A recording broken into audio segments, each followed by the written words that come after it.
Art, of course, is our expression. It's another way of communicating. And mankind, from when we know, we started prehistorically also, art was another visual form of expression. So in combining these two, we have found a very powerful tool for us to bring about healing, to bring about understanding, awareness. Any therapy is becoming aware of our thoughts and feelings. So one is we can use our rational mind and say, okay, this is what's going on. The other thing is we can use the subconscious to get to know, to bring out the creative process. We need to tap into that subconscious mind. So that's what we as art therapists are trained to do. The increasing stresses of the modern world continue to exert pressure on our bodies and minds. As the importance of mental health and therapy becomes more prominent than ever, so does the need for different approaches to delve into the depths of the human mind.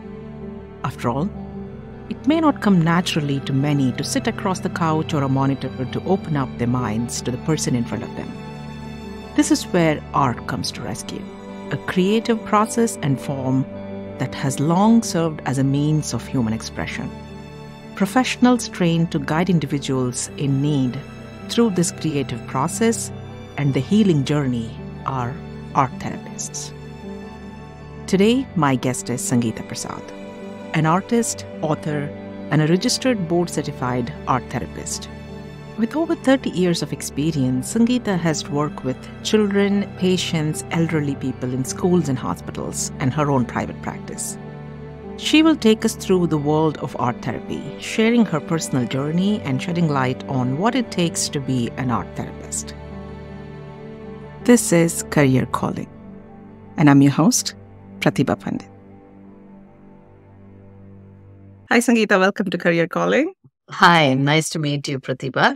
This is one of the first episodes of the year, and I'm very glad to kick it off with a field that is an intersection of two different fields. That's always my favorite topic. So let's start with a very basic introduction of your field. Tell us, what is art therapy and what are the scenarios where it is used? So art therapy, as you said, is basically a combination of art and psychology. And as these days, many fields are a combination of two, because we find that by combining two fields, there's a lot more that one can do.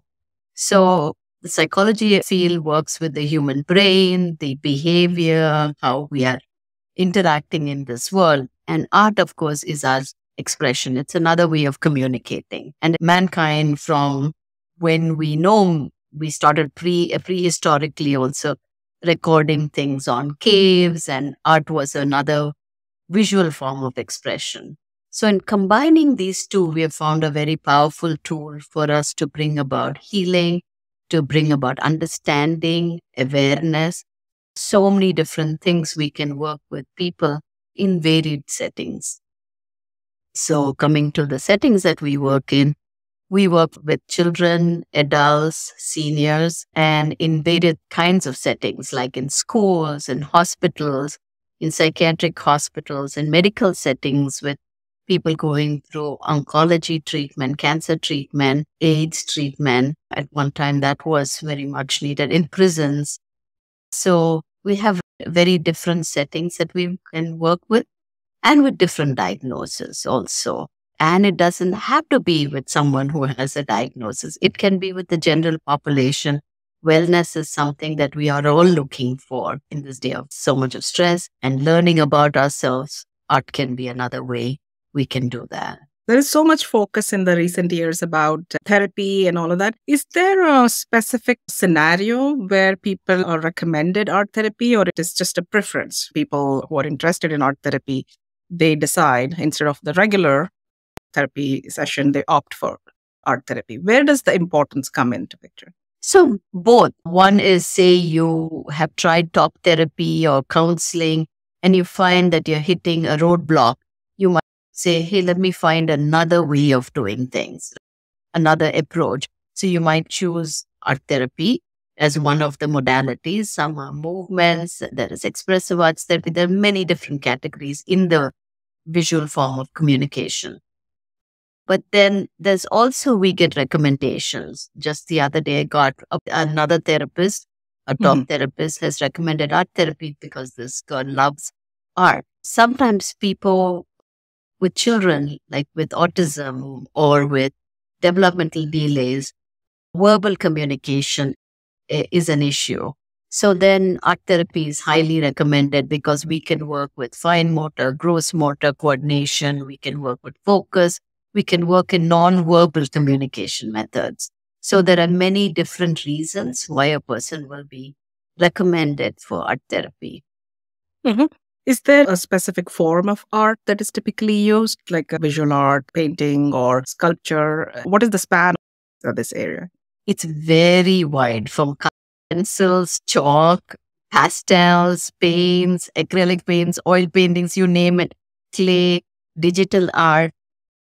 Yeah, so there are many different forms, and we as art therapists need training in different kinds of modalities, as we call them, or media. One of the courses that we have is media and technique. We learn different forms of art. And we may not be an expert in a particular kind, but we are definitely trained in various kinds. Even knitting, crochet, a lot of art therapists are bringing in a lot of stitching, puppet making. So there are different things that we use, and it depends on our client, their needs. What is it that will best help them? Coming back to the work setting itself, you mentioned about the children and hospitals. As a profession, is this mostly more of an independent practice, or your employed art therapists are employed by these organizations, maybe hospital, schools? How does the work setting itself change as a practice? Yeah. So we are employed as well as we have private practice, depends on the art therapist. Many schools are now beginning to recognize in special education or centers for children with autism or with developmental delays like cerebral palsy, to realize that, oh, wow, we can use an art therapist. She has an additional qualification, that is to use art, not only verbal communication, but visual communication too. Then in hospitals, we have people working, like here in Washington, D.C. area, Georgetown Hospital has a wonderful program called Tracy's Kids that works with children and adults who are going through cancer treatment. So there it's actually, the hospital has it partly, and partly it's a nonprofit too. So it's a partnership. Then in private practice, like I have a private practice, I've created a studio environment where people can come in and do art therapy. Then there's community-based also, where we go into the community and work. So in India, we had somebody who did art therapy in a mosque during Ramadan. So it's not necessarily you have to only have it as something one-on-one in an office. It's with groups and individuals in various settings. That's interesting. Yeah. Yeah, that brings me to my next question, which is, what does your day in the life of an art therapist look like? Somebody becomes an art therapist, how does their day look like, your interactions and everything, what you will be doing on a regular basis? When I worked in a hospital setting, in an inpatient psychiatric hospital, I would go in first for rounds. I would be with the doctors, nurses. We are part of a treatment team. And there we all discuss the particular treatment, clients, all the different patients that are there. And then I would do my groups or individual sessions on different units that they had. And then I have to write notes, my own personal notes, as well as I need to write notes in the chart of the patient. So it's reported there. And if we find anything that has come up in our sessions, we might report it to the social worker or to the doctor or to the nurse. So that would be in a hospital setting. In a school setting, it may be very different. We go in there and we have maybe an art room, or we go into the classroom. So it depends on one-on-one or as a group we are working. When I worked here in a school setting, I had my own art room. And I was considered more as an art teacher, but I did a lot of art therapy because they were children emotional needs that I needed to address. And so that's what I do. And then I had one-on-one also. It depends on the setting. You have a lot of choices. It's like a field job in some ways, right? From that perspective, it sounds like it. You're always interacting. You're always cleaning up the art room, putting all supplies, washing brushes, especially when you have groups and a larger number of people. Have a lot of interaction there. So other than the art itself, you are utilizing a lot of other skills too, then communication and connecting with people or organizing. Yeah. Anything specific you can talk about, or what are the core skills needed? Of course, communication. You need very good communication. You need to work as a team member. So when you're working with a person, I might talk to a doctor, I might talk to a parent, I might talk to the child also, right? So I should be able to communicate at different levels. That's very important. And sometimes we also work with people who are coming from backgrounds where therapy is very new. So also with different languages. I speak several Indian languages. I need to translate what I am saying into a different language. And that can be very challenging and to the level of that person. So when I worked with people who may not be all that well educated or exposed to this kind of work, then I need to bring down the way for them to understand important. So we have various ways to communicate. And you probably also work with elderly people who may be non-communicative as well. Yeah. Yes, absolutely. We work with people who have stroke. We work with people who have Alzheimer's disease, dementia, Parkinson's. So then it's very different, the way of communicating, so that they can understand us and how they can relate. You need a good sense of humor so that you can understand your clients and they can understand you, and it's not always serious. So that's also a very important skill too. Yeah, we'll go into the education and all of that. But before that, I wanted to dig a little bit more on the science behind this art therapy. How does art therapy work? How is it effective in bringing out what the person is doing and also healing in some way, in some sense? The key is awareness, right? Any therapy is becoming aware of our thoughts and feelings. So one is we can use our rational mind and say, okay, this is what's going on. The other thing is we can use the subconscious to get to know. So if you look at it, if you look at a big circle, if you divide it into half, or you think of an iceberg, the conscious mind is very little. A lot of it is in the subconscious mind. So one of the things is that we want to get access to the subconscious mind, what is going on there. And even to bring out the creative process, we need to tap into that subconscious mind. So that's what we as art therapists are trained to do, is using the art form. And one example I often use is, if I were to ask you to imagine a flower, maybe a thought comes in, an image comes in. Now with that image, if I ask you to think about the color of the flower, and then maybe a memory starts coming in. So this is what we look at, and we help the person make those connections and then express it out through drawing and painting or coloring, pencils, whatever media that they choose to, using those visualizations to get access to the subconscious mind. Is it a scenario where there are certain type of people that are suitable for art therapy? Because I know that some people are not visual in their. It was a very surprising thing when I first learned there is some condition called aphantasia, I think. I don't exactly remember, where people don't visualize when they're speaking. There is no, it's a non-visual consciousness. Is there something like that where you assess, or anybody can avail art therapy? And most of the people I worked with have been able to do art therapy or express themselves. Yes, there are some people that could be resistance. There could be that they're not able to visualize something. I had one person who said, it's very hard for me to put it down. And a lot of it was that judgment would keep coming up, that it's not good enough. and I can't visualize it. So then we did work with a lot of body awareness, and I worked with him that way. And then slowly we worked with just the visualization, not necessarily the drawing part of it. So, yes, there could be some people who just do not want to do art, and that's fine. Then maybe art therapy is not right for them. Movement therapy or verbal therapy is better. Yes. Yeah, very fascinating.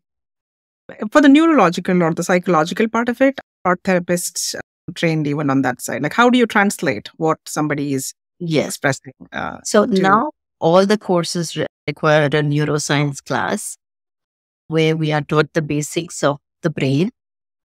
We don't consider ourselves neuroscientists, but we know how the brain functions, as now most therapists are taught this.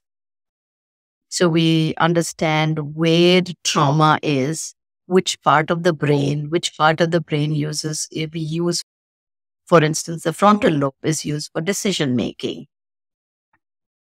Where is the auditory centers? Where is the visual centers? Where is the memory? All this is something that we need to learn. And a lot of times I will give a little, I'll tell my clients, do you want to learn what happens in your brain? And they'll like, oh, okay. So then sometimes I just give them a little introduction, and that way they don't feel that, oh my God, everything is wrong with me. This is how my brain is functioning. Go into fight, flight, or freeze mode when I'm confronted with this issue. And so let me identify, and that's my amygdala reacting. Now, it's little like an almond shaped thing in your brain, and that little brain thing is telling you that, oh, run away, run away. When I say that, they get fascinated and they want to learn more. Interesting. And this is a constant correlation going on between the type of art and how they're expressing through art and then what is happening in their brain, basically. Yes. Yes. Yes. And now a lot more research is being done on studying anxiety levels, cortisol levels. How does really art help in bringing about change, right? What's going on in the body and the brain? So a lot more research is needed, but a lot is being done now. I have a set of questions that I always ask guests about the education and getting into workforce. But before all of that, I want to learn a little bit about your journey. How did you stumble upon art therapy as your profession, and what has been your journey? Tell us a little bit about that. Thank you for that question. It started actually when I was a little kid. My mother always encouraged me to draw and paint, and she just provided me the materials. And I wasn't a very good student in school. So I had a lot of difficulty remembering things or In the traditional academics. in the traditional academy. Around 7th grade, she introduced me to an art teacher and art classes, and I really blossomed in that. And then I went on to do my fine arts in India. And then after I did my fine arts, I didn't feel satisfied just with fine arts. I wanted more. I wanted to learn more about the communication. And my mother ran a school in India, in Chennai, India. So I would always be part of the school and doing things. And there was a lot of art and music and dance and drama that she incorporated into the education. So I started finding an interest in art and education as what I thought I wanted to study. And then I came across a book in the US Embassy Library in Chennai. I used to go there because it's air conditioned and they had a beautiful library, and I take books and just draw from that or do a lot of reference. And from that, I learned about art therapy, and I looked at the back, and there were certain schools from which the author of those books were Edith Kramer and Alna Illman and all of them. So I decided to apply to the US schools, and there was no art therapy program at that time in India. I was lucky enough to get a visa. It was very difficult in those days in 1985. Then I came here to George Washington University, studied there, did my master's in art therapy. And then I went back in 87 and I wanted to work, and I set up a resource room, trained some people and working with me and at Bambino School in Chennai. And then from there, got married, came here, then worked here. in a school with people having Alzheimer's disease, in a day treatment program, and then in a hospital also. And I took a break. I had kids and I took a little sabbatical, I would say, sabbatical. And in those times, I had a lot of family things going on in India. So I'd go back and forth. And from there, I started writing. I started writing because that's one way I could communicate. I wrote my first 2 books like that. And then I started my private practice. Very interesting journey. Is in India, art therapy has taken off now? Yes, it's taken off, and we have started the first art therapy program, I'm proud to say, in Pune, that's very nice. Maharashtra Institute of Technology. We have the 3rd cohort now there, and we teach from the US. And the first 2 years, it was a fully online program. Now it has come to, it's a hybrid program right now. And we'll be transitioning to a fully in-person program. So we are in that transition phase right now, training our teachers and faculty so that they would be then in person. So the next 2 years, hopefully it'll be a fully in-person program. And typically, how many years program is this? Is 3 years, 4 years?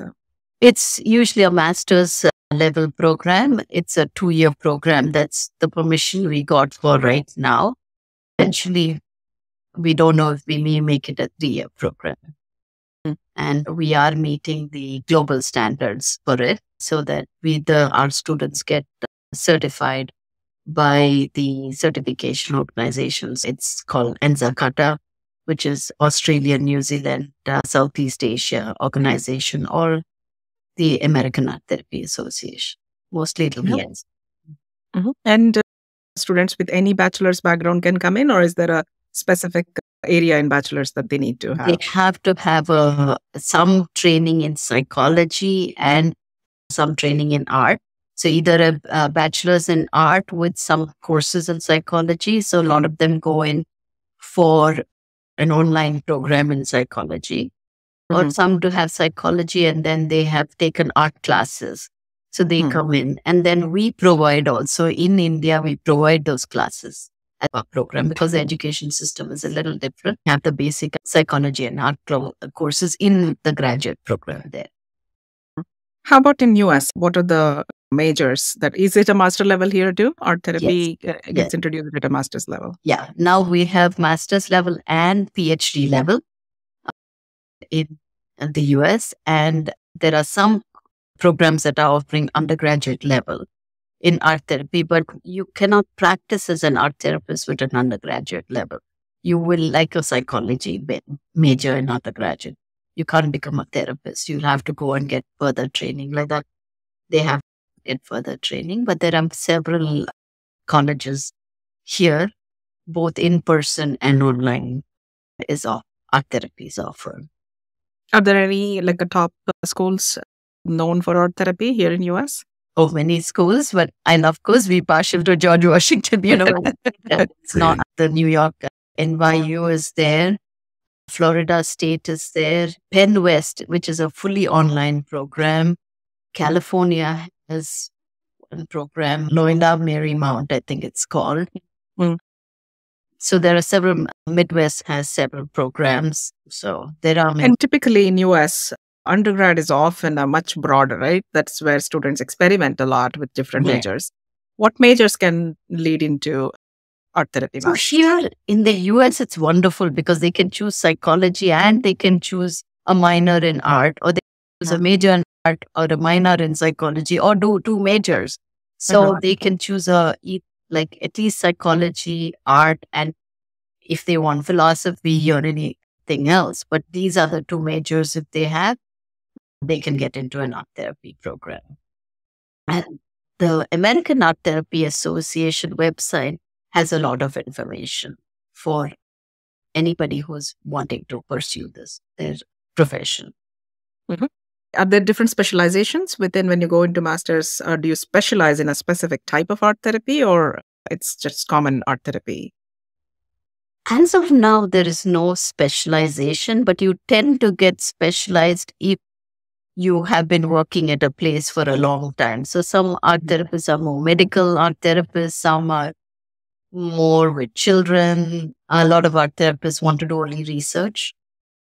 And so there's a PhD program at Drexel University as well as in Florida State and Milwaukee, I think. And how do you go into different mediums that you work with, right? Painting to maybe working with the clay, or you may have different mediums. How does one get trained in those? Or is it necessary even for to Yeah. be an artist to have a multimodal experience? Yes. So my training was in fine arts. So in fine arts, we do all the different medias from sketching to pastels to acrylics, watercolors, everything we have. So people will be exposed to a lot of different, need to be exposed. And Okay. that's something we look at when we do our admissions also. Look at the variety that the person has had training in. And then as they go through, there are certain required credits. So you need to have certain amount of credits in different things, including art history too. Hmm. So, And then the more neuroscience or psychology aspect. yes, as well. psychology. You need to have certain basic psychology courses. Then only you can get admission into the program. Other than the formal education, is there a licensure requirement? Do you need to have a license to be? Yes. What does that look like? What does it The take to? American Art Therapy Credentials Board is different from the American Art Therapy Association. We have a credentialing process. So once we graduate with the master's in art therapy, then it takes anywhere from 2 to 5 years to get an ATCB. It's called Art Therapy Credential Board Certified. That is, we are credentialed art therapists. Then we have an exam that we have to pass. So we pass the ATCB, and that's when we get a number. We get given a number there. Then we have to every year apply for recertification, keep up those credentials. So we need a number of CEUs. Every 5 years, we are audited saying that you have your, and we need a certain number of CEUs to keep our credentials. That's a pretty long. So why you said 2 to 5 years to get that first time, the number? What is that period? Is that when you're still doing your master's, or is it after master's? It's after master's. So that's a really good question. We have for every 10 hours of direct client contact. So only when I'm with the client, I can consider those hours. We need 1 hour of supervision. That means somebody who's an expert in the field that will then guide us through the work that we're doing. That we need 1,000 hours. So you can just imagine when we work, even if you see, you can be about in 5 to 6 hours in a day with clients, not more than that. It's very hard to be more time because you're writing notes, you're in meetings, you're doing other things. But don't you have to have the licensure before you start practicing? No, we get a provisional licensure and then you're not a licensure certificate. Now, only certain states have licensure.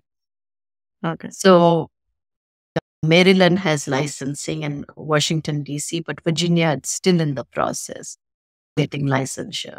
So that's a big disadvantage for us in Virginia in that sense is insurance doesn't cover us.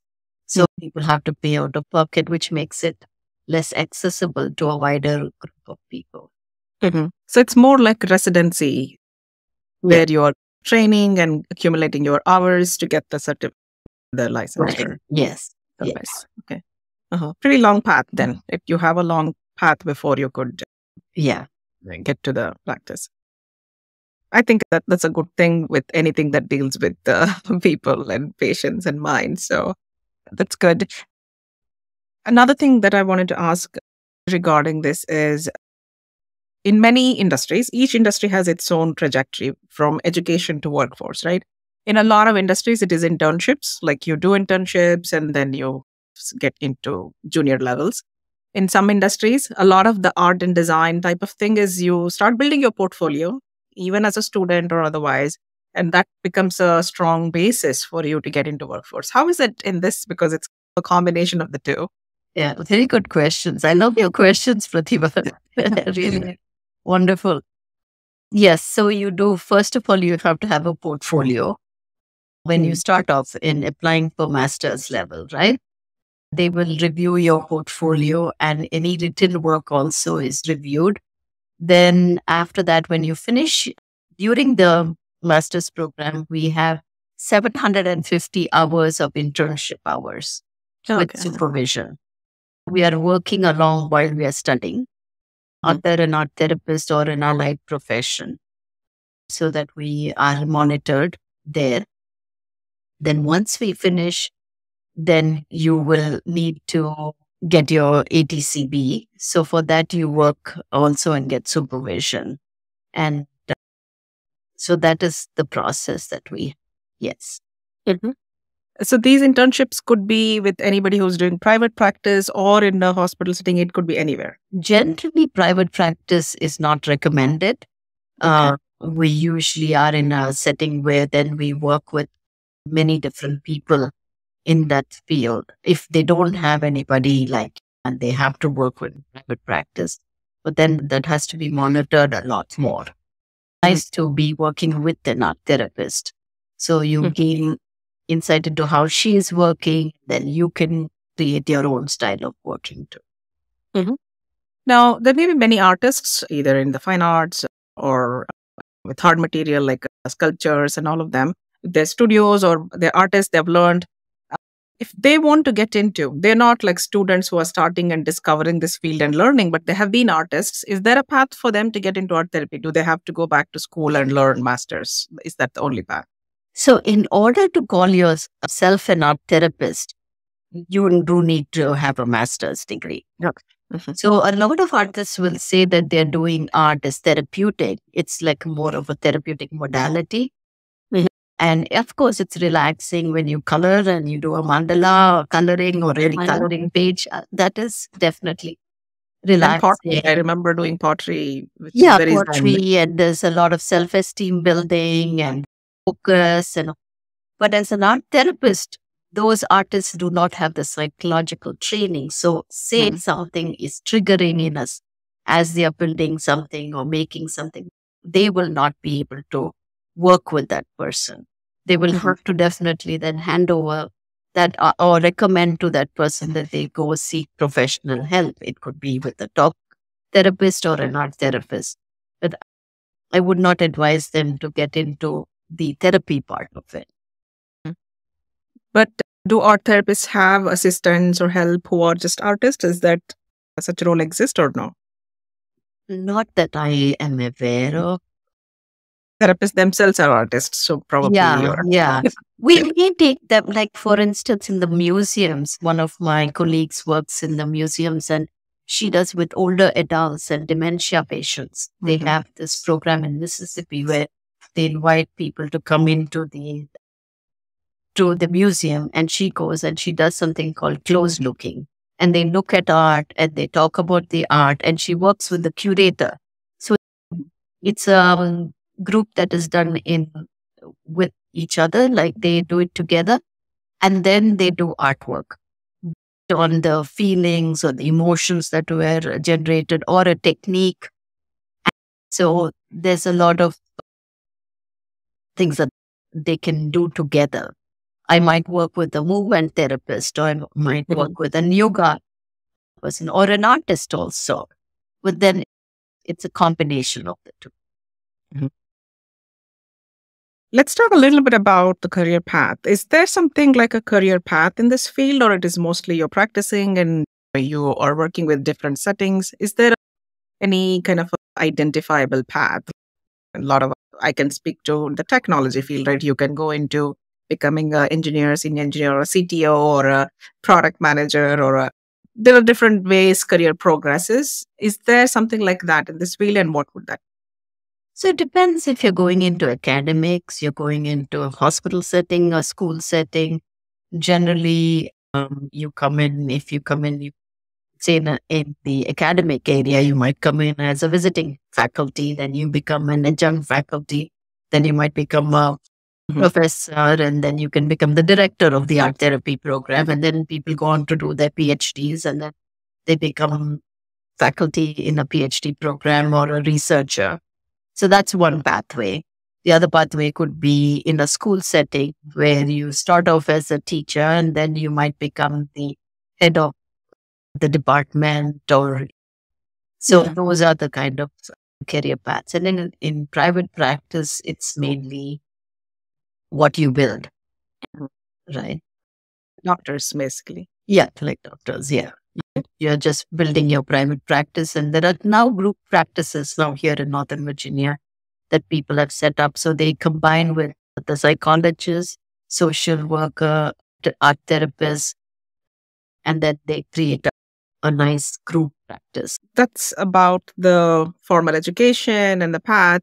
Are there any specific personality traits you think that will be successful in this field? Every role has or requires a certain personality trait, which a lot of the times I think people don't realize, not just the youngsters, even the older ones. Yeah. Like everybody cannot become a salesperson, for example. Right. So do you see that there are certain personalities that are well suited for this profession? I think somebody who is genuinely interested in understanding another person, Mhm. wants to really be of help to the other person. And I find a lot of joy in working with people. And I find a lot of joy in art. So those two seem to be what I find make a good combination. The other thing is the creative process. One would have to have experienced what that creative process is like. That's important. If you're a person who says, I can deal with drawing anything new or anything, I think it's going to be hard to be an art therapist because you're always experimenting, you're thinking different ideas. So creativity is important. And then a deep interest in human psychology and now with neuroscience. And for me, it's also mindfulness. Like I love to combine the contemplative practices with therapy. So it depends. Yeah. And I would think in this profession, every profession has its difficult part, right? Or the challenging part of it. I don't know whether you consider this challenging, but I would imagine every day you're faced with people going through very difficult times or very dark phases in their lives, very distressing things that you may hear. How do you keep yourself very poised and not affected by it and still be helpful to them? Is there anything that is one needs to be aware of? Definitely. That's one of the training that we get, that we need to know how to not get burnt out. There was a time when I was working a lot of hours and I was getting burnt out, and I didn't even know at that time. I think in the 90s, we didn't even know what burnout was. So when I was beginning to become less and less creative, and I think in hindsight, I realized that was part of the burnout. So part of avoiding burnout or getting overwhelmed with the cases that you have, especially when you work with trauma, you want to make sure that you do a lot of self-care. Like your own artwork is one way you can do self-care. The other way is taking some time off, going out in nature, whatever that is for you. That self-care is very important. And third is supervision also. So really going and talking to an experienced person helps tremendously in keeping yourself still very motivated to work and to do the work. This does call for a lot of being present, I feel, in the moment. You can't be present if you yourself are drained. One of the things is you fill your own cup before you fill other people's cup. Yeah. And you mentioned it's kind of part of your training, right? How to not get affected by the person you're helping, problems of the person you're helping. Yes. Yeah. It's very important because we need to learn how we interact, the transference, countertransference, what we talk about. You may be reminding me of my sister or my mother, and there could be a lot of reactions I'm having. Triggers, and therapy can be affected by that. If I see 3 people who are very challenging in a day, by the 4th person, I might be totally my battery is low. So I need to recognize it and do something to recharge myself. So that's important that we do that. Yeah, I bet. Finally, Sangeeta, what advice would you give for anybody, young students who are interested in art or who are interested in psychology, who want to get into this field? What are some of the resources or how they can plan? Any advice you can give for them to get acquainted with this field and plan? I think first is if you're really interested in art or psychology, dive deeper into it, get to know it. There's a lot of resources now online, learn about art therapy, a lot of articles written about art, art therapy. Read as much as you can on neuroscience, a lot of podcasts are there. So that's important. And prepare yourself by doing psychology and art. See if this is something that you're really interested in. The other thing is go into places where you can work with people. Do you like working in a hospital setting? Do you like working with children? Just normal settings.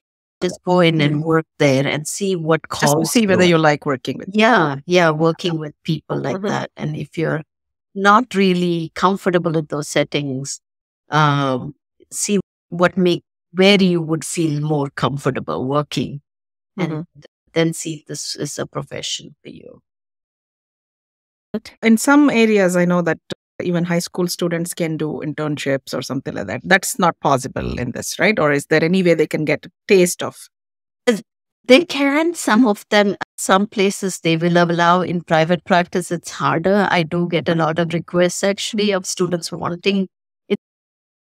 I do get requests of students to do internships. I think if I were in a school setting, I would be able to have them come. So school setting, it's easier. In a rec center, it's easier, like recreational programs, summer programs, if there's an art therapist working there. In a day treatment program, more of with people, seniors, it's much easier to have an intern. Awesome, Sangeeta. Thank you so much for coming on my podcast and sharing all these details. It is really fascinating. The best part of my job is as a podcast host is to really get access to all these fields that I wouldn't otherwise have, which I really find very fortunate. Thank you so much for coming in today. Thank you, Pratibha. I'm so delighted that even when you're interested in art therapy, a lot of times I'm in the Indian community and people look at me like it's something strange, right? That I'm doing art therapy. And now there is a lot of interest. So I'm hoping the younger generation will feel motivated and would like to do it. And there's so much more research out there. It's really an exciting field. Thank you for having me on your show. You're welcome. This is Career Calling, and I'm your host, Pratibha Pandit. For more contents like this, please don't forget to subscribe, leave a rating, or a comment.